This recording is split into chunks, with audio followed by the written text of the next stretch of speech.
All right, we're up. Dean Farris, welcome to the podcast, mate. How are you? Good. How are you?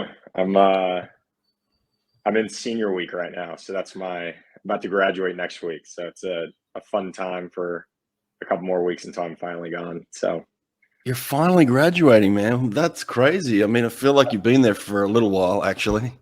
yeah, after 6 years, you'd think. But no, I'm happy to be done and just enjoying my last time. I think as swimmers, you don't really have a lot of fun over your 4 years, at least in college, a little bit, but having kind of a break and be able to enjoy college one more time is a nice little treat. So Well, just for anyone in your kind of era, I mean, I think looking back in probably 20 years for anyone during this period is going to be like, man, what a mess, what a disaster in terms of a college experience. You know, that having COVID kind of just jammed in the middle of that, and everything just kind of being upended during that period.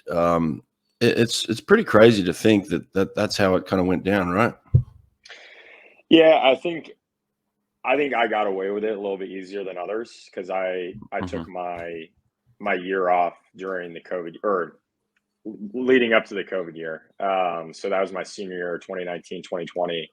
Um, so I had it a little bit easier than some of the guys that got NCAA's canceled and didn't really get that year back. So Hmm. I was pretty fortunate to have that all happen and how it transpired, and I end up having to I can graduate my class anyways. So um, in the next week, so I think it turned out better as best as it could, but it was a difficult 2 years for sure.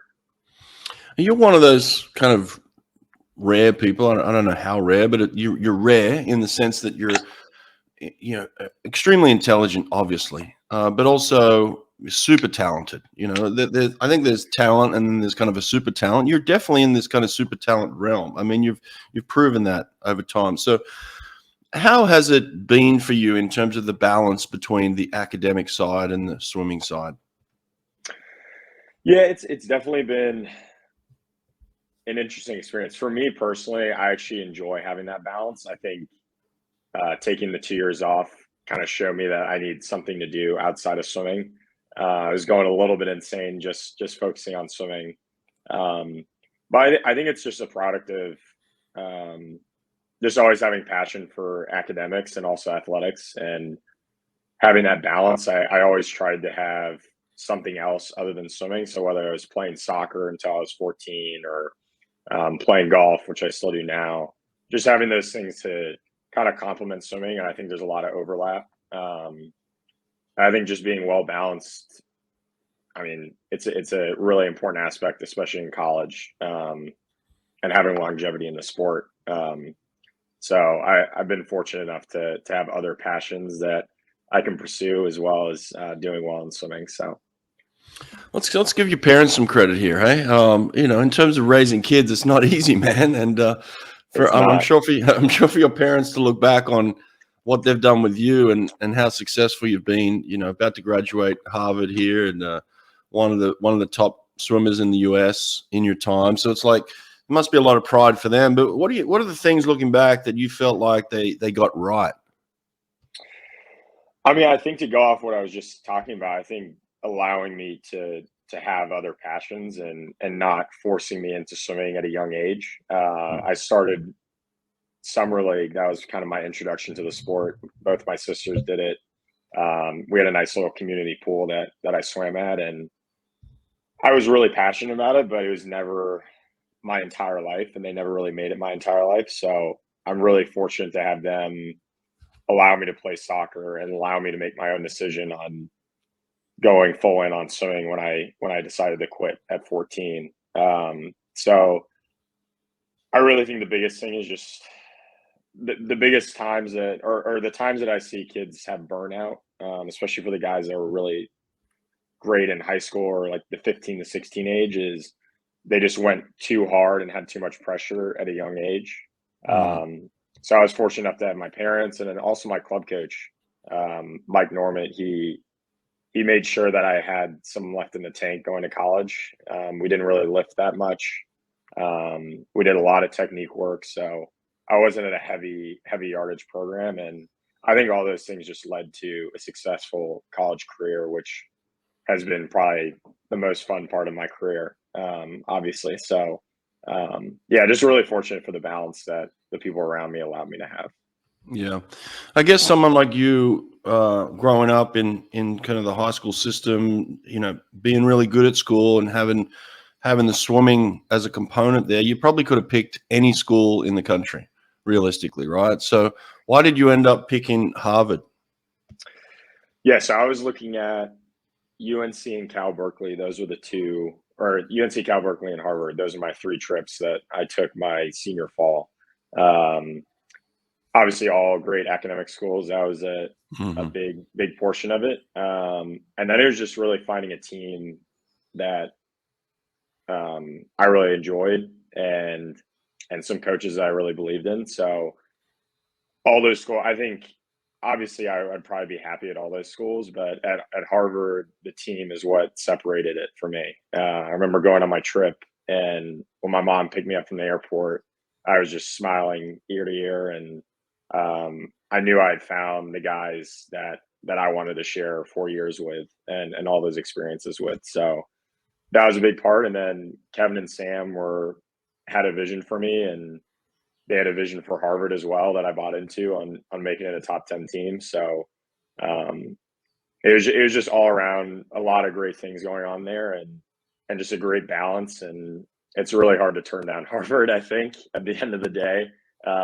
Just setting you up for life, it's a no brainer.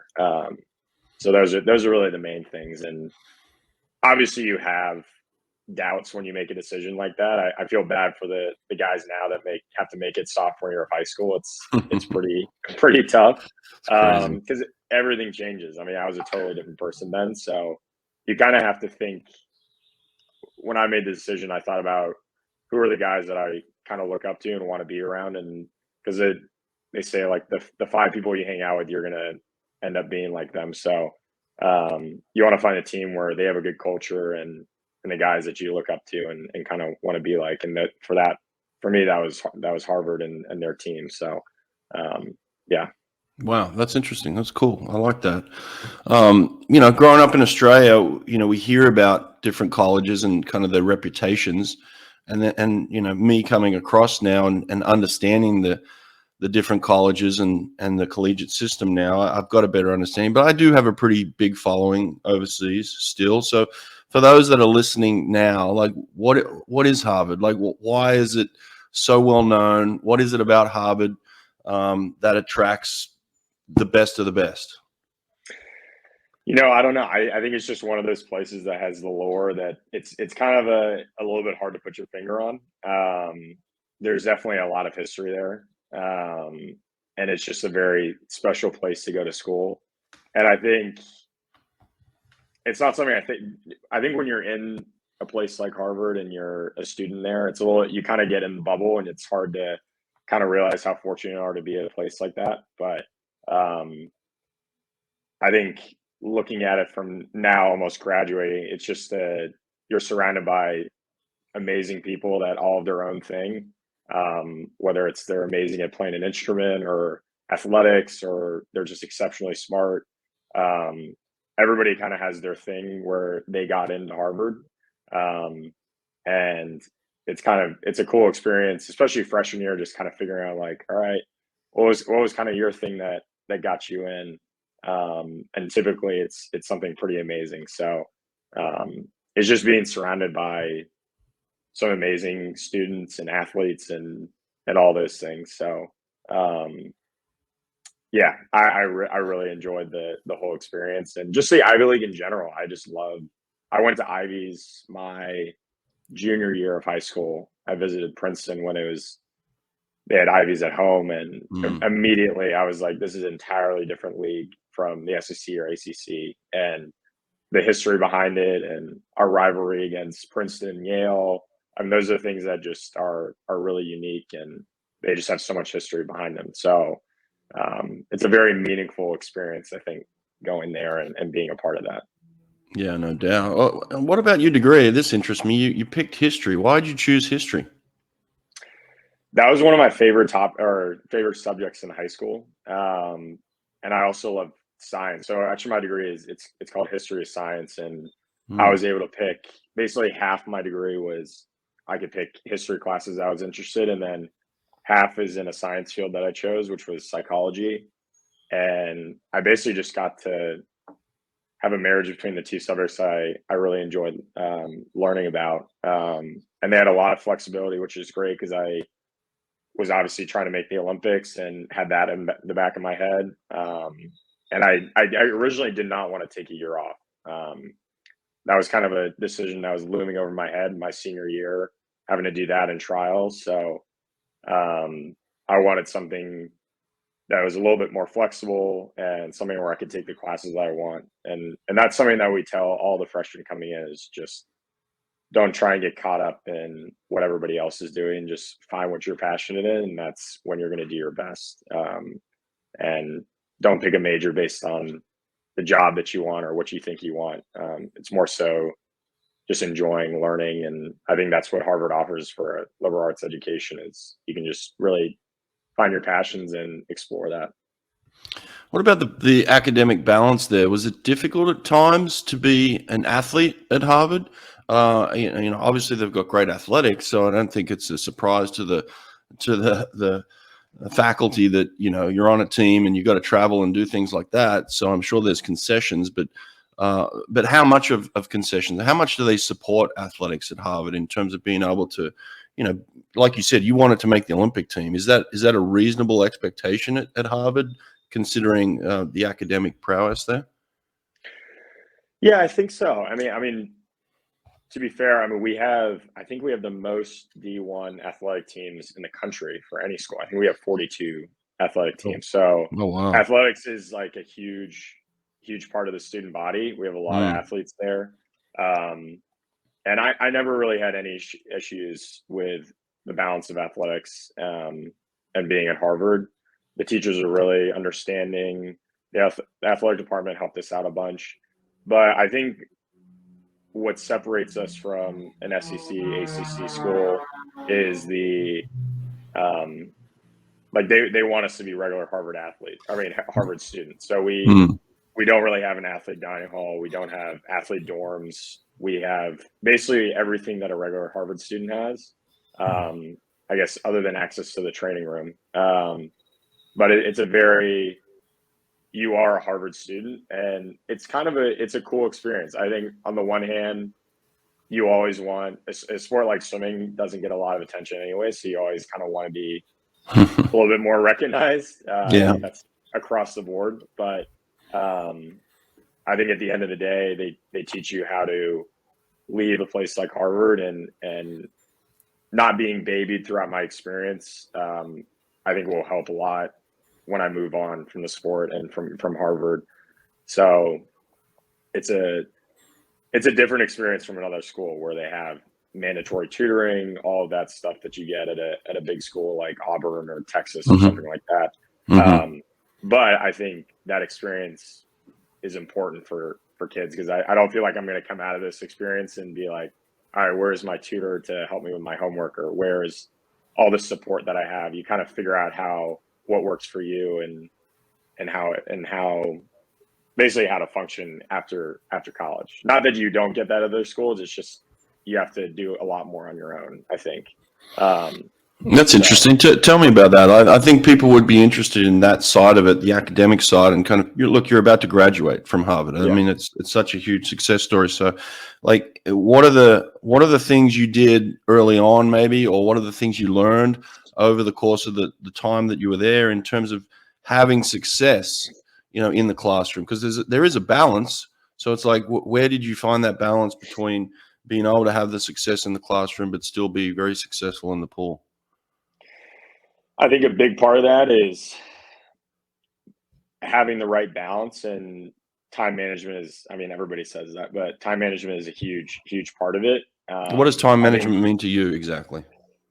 for me, it's really just prioritizing what you need to get done. I mean, if you know you have assignments that you need to work ahead on, I mean, that was something that I was good at is kind of planning out my semester and saying, all right, we have mid-season in December, midterms in October. I have to make sure I'm not getting behind on assignments so that I can either study for my midterms or write papers, stuff like that.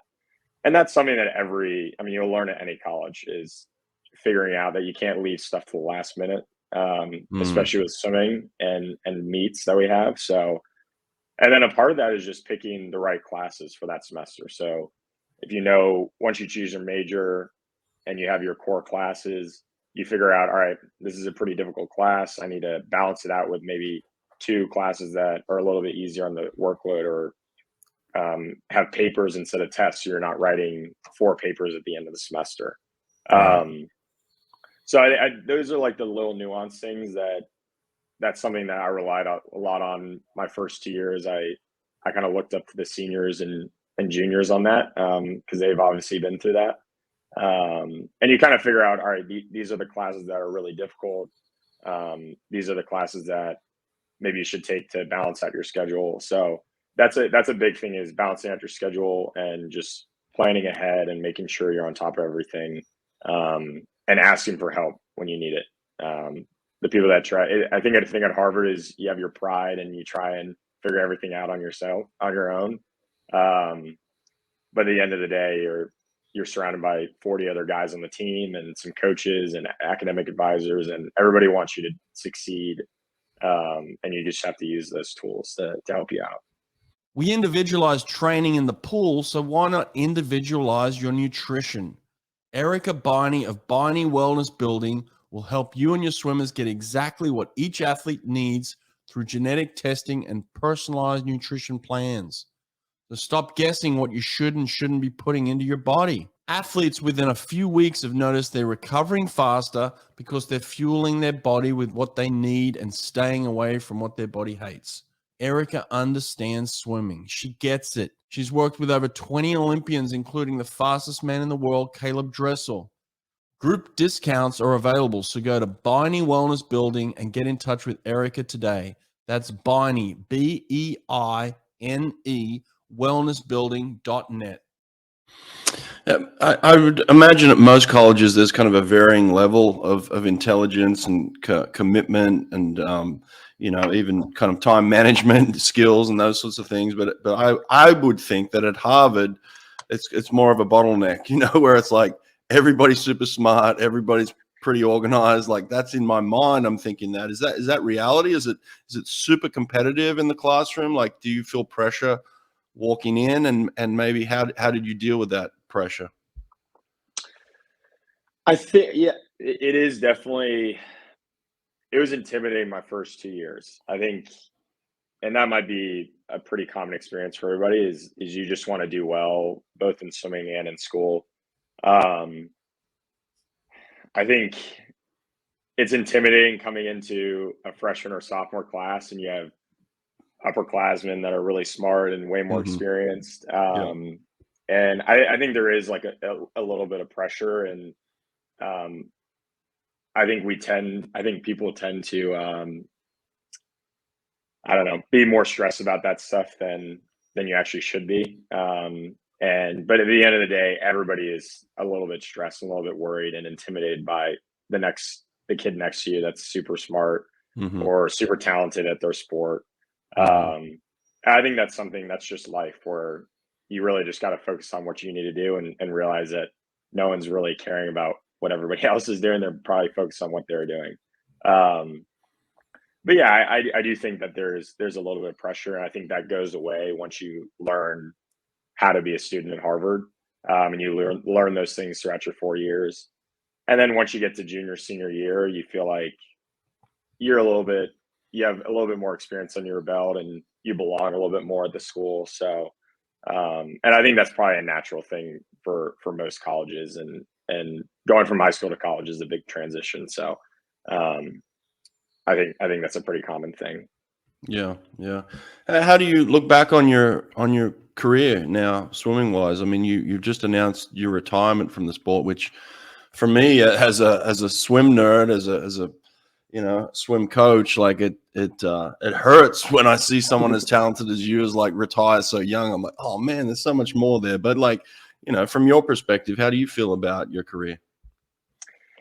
Yeah, it's been amazing. I mean, coming to Harvard was it's probably better than I thought it was going to be, obviously. And yeah, I think ending the way it did, I was really happy. I think I was a little bit burnt out at the beginning of the year after my 2 years off. It was a hard transition going to another program and then having COVID and then coming back and had to go through a bunch of hurdles just to train for trials. And then obviously not making the Olympic team stung a bunch. So I was ready to get back to Harvard and back on the team and compete at NCAAs and be on relays again. And just all those Mm, little things that I loved about swimming. Um, and I think, to be honest, I think the last 2 years just took a little bit of the fun out of it.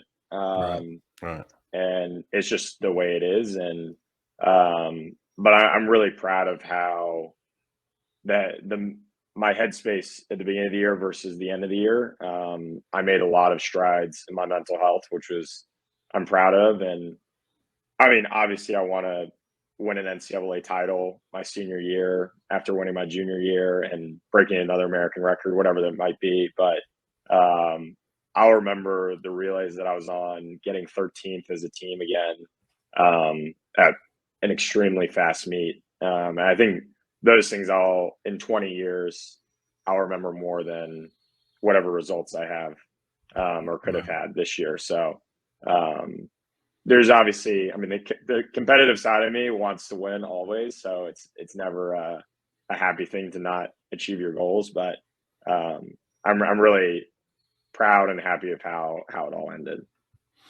I had the experience sometimes with really intelligent people like you. Sometimes it was a blessing and a curse at times. And did you ever feel like that? Like, was it difficult for you to shut your brain off sometimes? Like, I always felt like the best swim experiences were ones that you couldn't really remember, maybe you just stood up behind the block and just let it go and let it flow. Like, was that difficult for you? To turn your brain off and allow that performance to come out? 100%. Yeah, I think that's something that, especially at Harvard, that Kevin and Sam, our coaches, would attest to is just dealing with people that are smart and over analyzers. Right. It's a difficult thing to coach.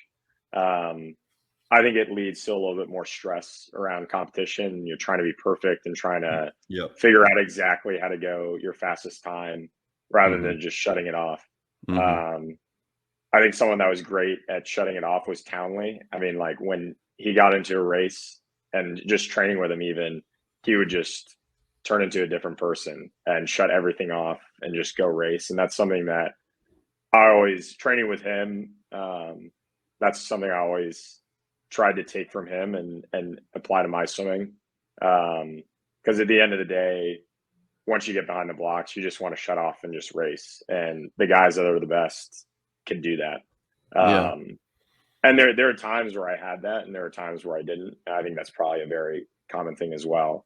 Um, and I think a lot of that has to do with just how confident you feel behind the blocks in your training and just the balance that you have outside the water. Um, and I think just having a good perspective on swimming in general can lead to that. So I'm fortunate to have those kind of flow experiences that Yeah. you're kind of explaining, um, but yeah, it's something that is difficult to achieve, especially at like an NCAA's or a Right. trials.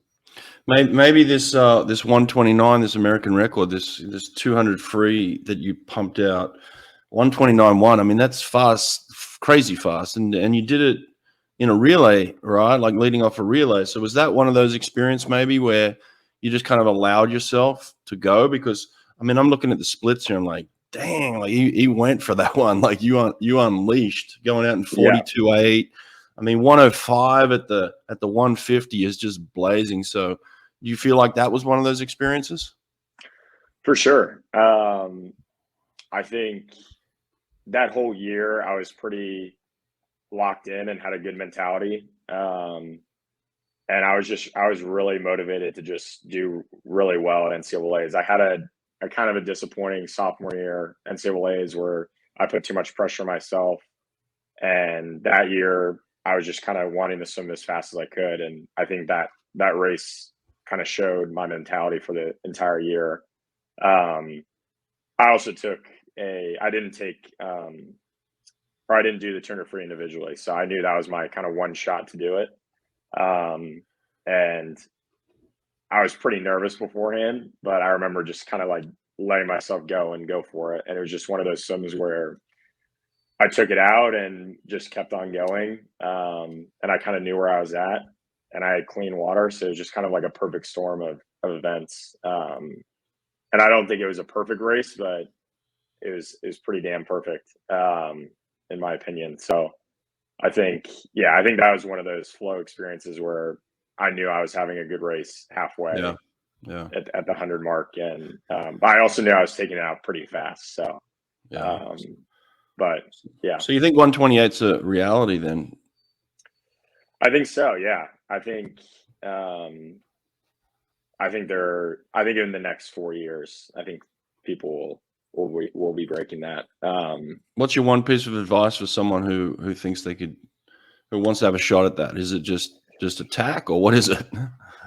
I think it's having that really easy speed going out. Obviously I was 42.8 going out in that, but it didn't, I mean, I always die the last 50 typically. I'm not one to come home pretty hard. So I think you have to take it out. You have to put it out there. You have to attack the third 50. I think I was like 22 something, and then 22.5 or 7 on my third 50. Yeah. So I think that's key. And because realistically, you're not going to come home like 22.5s on both of those. Like you got to get out fast, and then hold on. And I think the walls are a huge part of it. And really just hitting every wall. I felt like that's what I did in that swim as well. I just got in and out of every wall really well. Yeah. But yeah, you gotta be ballsy. And that's something I learned from my club coach. It was always a third 50. It was like, you got to take it out and then hammer the third 50. And if there was a 150 race, I would probably be pretty good at that as well. That's right, man. If there was a 75-meter race back in my day, I would have been world record holder too. So I understand. Exactly. Yeah, it was all the last 50 for me. But but yeah, I think that's something that was just ingrained in me, and that's just how I've always swum, is just taking it out hard. I think it's the most fun. You get the most oohs and ahs going out fast. So at least you can be ballsy in that stance. So. That's good advice for someone. Just go for it. Listen, you've been doing some work recently for a company that really interests me too, because it's in this kind of human performance realm of figuring out how we can, maximize performance in a way. But it's a company called Whoop. Talk to me about Whoop, how you got involved, and what is it exactly? Yeah, so I started. So Whoop is basically a fitness wearable company. You wear it on your wrist. It's pretty small. Mm-hmm. It's waterproof. You wear it 24/7, charted on your wrist, and it basically tracks a few metrics like heart rate variability, resting heart rate, blood oxygen, skin temperature, and it basically takes all those metrics and monitors you 24/7 and tracks your strain and recovery. So it'll track your sleep, tell you how rested you are, how much REM sleep you got. And then it'll also track your strain from the day using your heart rate. So, for example, like a swimming workout, you wear it in the water, and then afterwards you can see what your heart rate was, and it'll tell you a strain on like a 0 to 21 scale. So it's a great product, especially for swimming. Obviously, it's waterproof, and you can wear it in the water, which is great. And we've gotten a few guys on it. Like Carson Foster's been wearing it. I know Kyle Chalmers has been wearing it. And it's a great tool especially for people that in a sport like swimming where burnout is so prevalent. It's a great tool to make sure, especially when you're in the 16 to 19-year-old range, to make sure you're doing the right things. Like basically how my club coach helped me not burn out in college. Right. It's a good way to kind of keep track of where you are and let you know whether you're on the right track or not. Yeah, this is the big difference for me. A lot of people ask me all the time, like, how are we getting faster? What's the difference between now and 15 years ago, 20 years ago. And to me, the biggest component in terms of training is recovery, right? The importance of recovery, the emphasis on recovery, let's say, and the understanding of how to recover. And it seems like Whoop is really one of those devices that gives you the user a much better understanding of their own body, because that's the number one thing you got to understand. First of all, you're not trying to understand recovery for the person in the lane next to you, because they're going to respond differently. It's about your responses, right? So Whoop is giving you exact science of like what's going on in your body and how best to recover it, right?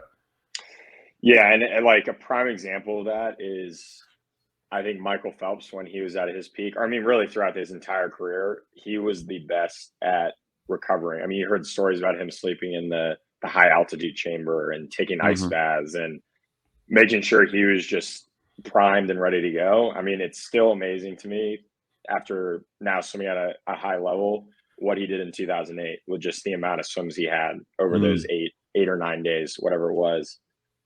And it's just like, it's incredible that he performed in every single race and managed that.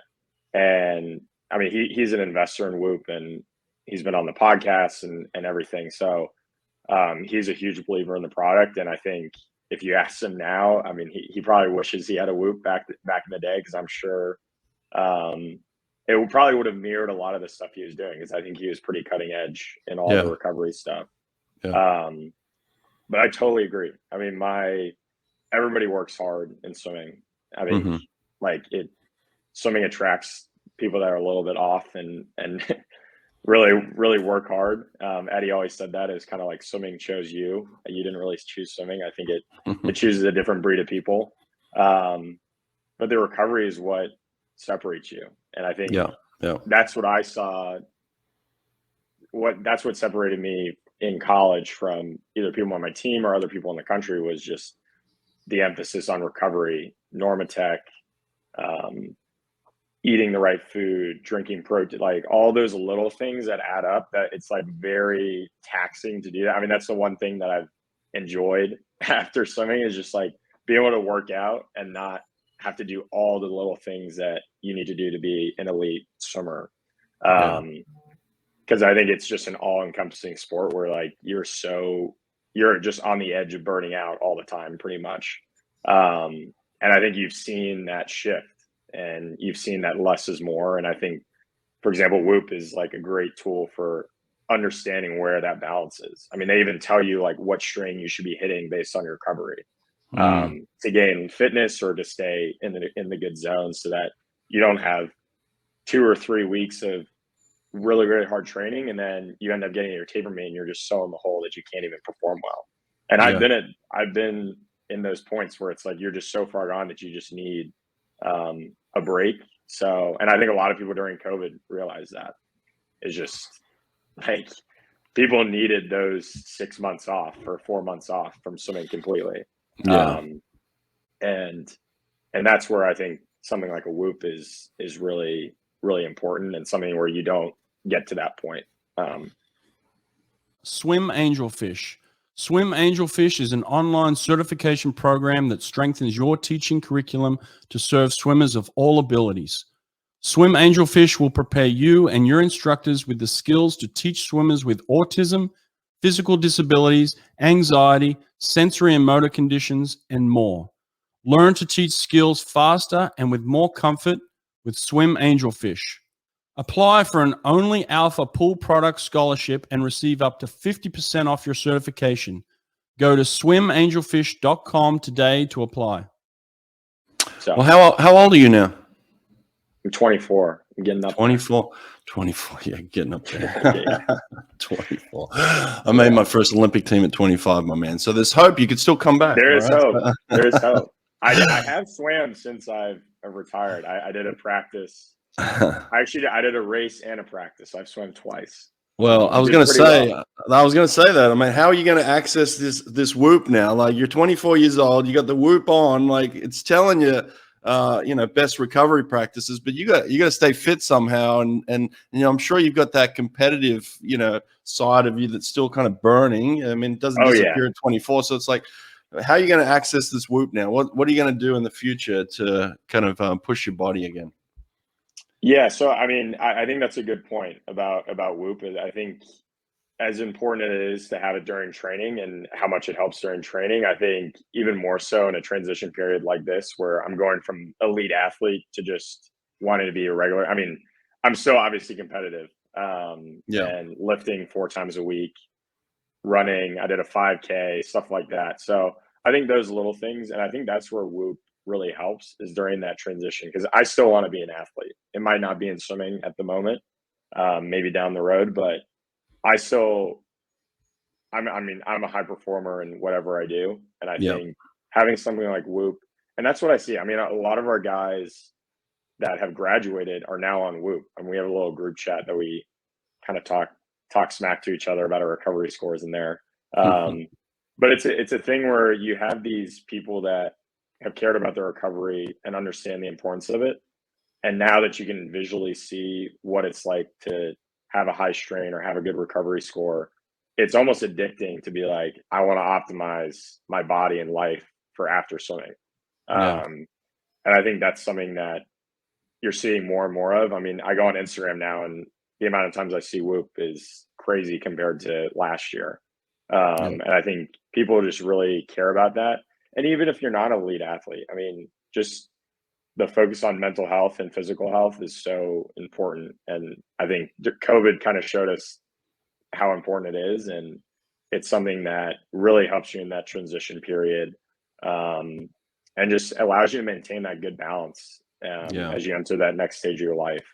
And it's just something that it becomes a tool that a necessity versus just like something that is cool to look at, and something that you can't really give up. So, but yeah, I need some new, either it's triathlons or I'm not sure what it is. I tried running. I don't think my body's ready to be a marathoner. I think I've had too much time in the water and not enough impact on my joints. So but yeah, finding that next thing is hard, and that's something that every single athlete goes through, is that transition from college to real life.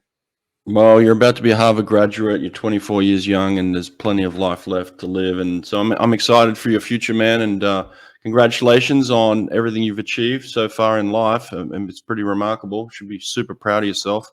It was fun to watch you, fun to follow you. Always kept it interesting, you know, on race day to watch what you were doing, man. So thank you for that. And just good luck in the future, okay? Thank you. I appreciate it. All right. Take care. You too.